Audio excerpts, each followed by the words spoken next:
जम्मू कश्मीर जो है वो लगातार तेज़ी से आगे बढ़ रहा है और हर एक सेक्टर में वो नया नया माइलस्टोन अचीव कर रहा है। हर एक सेक्टर में कीर्तिमान स्थापित करने में जम्मू कश्मीर बिल्कुल भी पीछे नहीं हट रहा।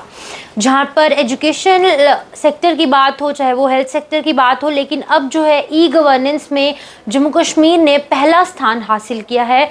1028 ऐसे सेक्टर्स हैं जहाँ पर कि ऑनलाइन मोड्स से जो लोगों की प्रॉब्लम्स हैं वो अब एडमिनिस्ट्रेशन तक पहुंच सकती हैं। मैं आपको बता दूं कि नंबर 1 पर जम्मू कश्मीर आ चुका है, जहां पर अगर हम 2019 की बात करें तो 2019 में केवल 35 ऐसे ऑनलाइन मोड से चीज़ें जो है वो एडमिनिस्ट्रेशन तक पहुंचती थी, लेकिन अब 1028 का आंकड़ा निकलकर सामने आया है, जहां पर 1028 सर्विसेज जो हैं वो ऑनलाइन मोड से जम्मू कश्मीर के शहरियों के लिए प्रोवाइड करवाई जाएंगी।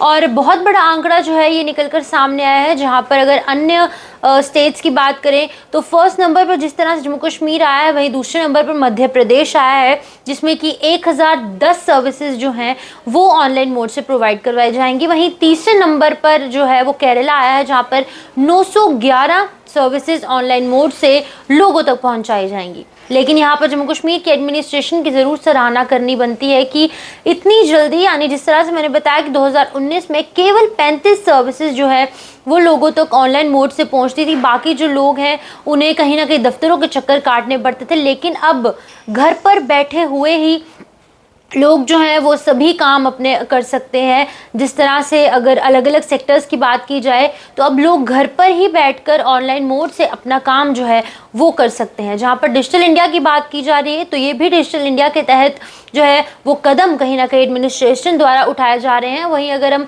एलजी मनोज सिन्हा की बात करें तो एलजी मनोज सिन्हा ने जो है सभी विभागों के प्रयासों की सराहना की है। उन्होंने कहा है कि नए डिजिटल युग की शुरुआत हो चुकी है और जम्मू कश्मीर इसमें टॉप नॉच बन चुका है और इससे आम आदमी को सेवाओं की सहजता, सुविधा और पहुंच प्रदान करने की जम्मू कश्मीर प्रशासन की प्रतिबद्धता और संकल्प दर्शाता है।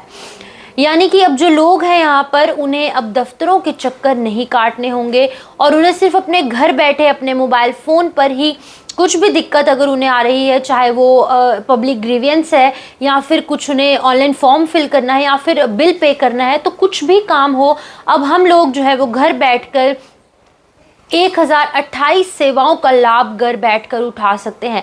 और इन 1028 जो चीज़ें हैं उनमें पब्लिक ग्रीवेंस भी आती है। वहीं बिजनेस इस्टेब्लिशमेंट्स तक हम अपने घर बैठकर पहुंच सकते हैं। वहीं इंस्टीट्यूशंस, चाहे वो गवर्नमेंटल इंस्टीट्यूशंस हो या फिर वो प्राइवेट इंस्टीट्यूशंस हो, तो 1028 का ये बड़ा आंकड़ा निकलकर सामने आया है।